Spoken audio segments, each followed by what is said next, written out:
wanted to go through presentation, but that's statistics of ultimately reflecting that we are in a scenario of shortage from our national resources to meet the demand. So I won't go into the statistics. Presentation would be available to everybody. They can have a look at it. The fundamental is there is a shortage of availability of resources to meet the requirement.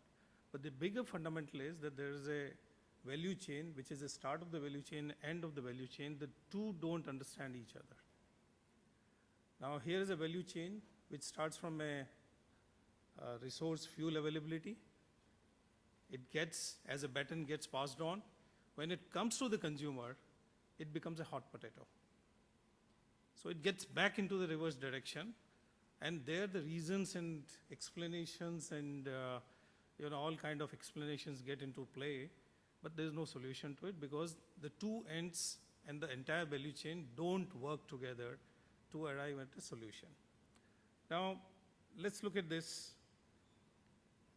Fuel cost gets passed on to the generator. The generator says, I can't help it. This is what the cost is. I pass it on to the next level, which is the distribution licensee. Come the distribution licensee and the consumer, everybody says, oh, you can't put it on the consumer. What happens? The distribution licensee says, what do I do? It has been passed on to me. Here is person A who is responsible, which is the generator. Generator says, oh, I'm never happen.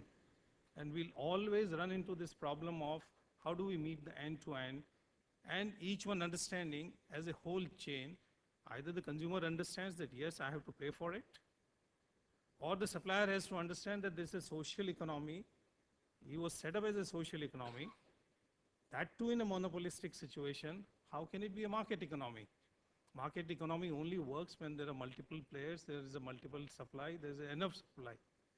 So that's a big thing, which I think it needs to be addressed. I don't know whether it would be addressed because we still work in verticals and trying to find a solution when the problem gets raised rather than finding a solution in the entire chain. It definitely reflects that there is some lack of happening. I won't call efforts, I won't call failures because failure has been used, but there is some lack of happening in the entire value chain. Why would a PMO's office need to intervene to ask for PPAs to be signed between a generator and a supplier? There's no logical reason. It's because there is a monopoly which restrains in moving into the original objective, which was to be a social provider, because ultimately it's a consumer, it's a public money which has gone into formation of that asset. How can you suddenly transform yourself into a market economy? It defeats the very purpose why it was set up. Second thing is, do we have accountability in benchmarking? Do we do monitoring of benchmarking? My understanding is no, or we are doing in a very limited way, and therefore it does not serve the purpose of the modern days of functioning. We still work in historical days with minor tweaking, with minor adjustments. Will it survive? Is it going to continue to happen? Which will result into, again, the government's bailing out periodically 6 years, 8 years, 10 years down the line. But that bailout happens after 10 years. What are we doing for 10 years? We are creating a negativity in the entire sector. We are creating problems. We are creating added costs because of the carrying cost being there. Is that the right way to do it? To my mind, no. There are a lot of so-called quality initiatives which are talked about, be it Six Sigma, be it, there are various names with various 4 or 5 kinds of quality. Why can't we have a kind of a quality action taken or steps taken to take the entire value chain, which everybody participating into it and trying to find a solution?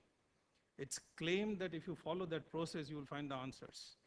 Yes, hard decisions will have to be taken, and they will have to be taken. I don't think we have much of a choice unless periodically governments decides to keep funding the way we have happened in last 2 decades.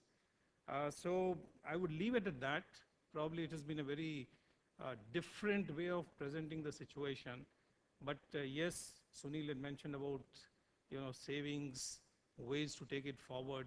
But I don't think we'll reach to final solutions unless this entire value chain is treated as one, and we try and find a solution to it as to what gets absorbed where and what should be absorbed where. Thank you very much.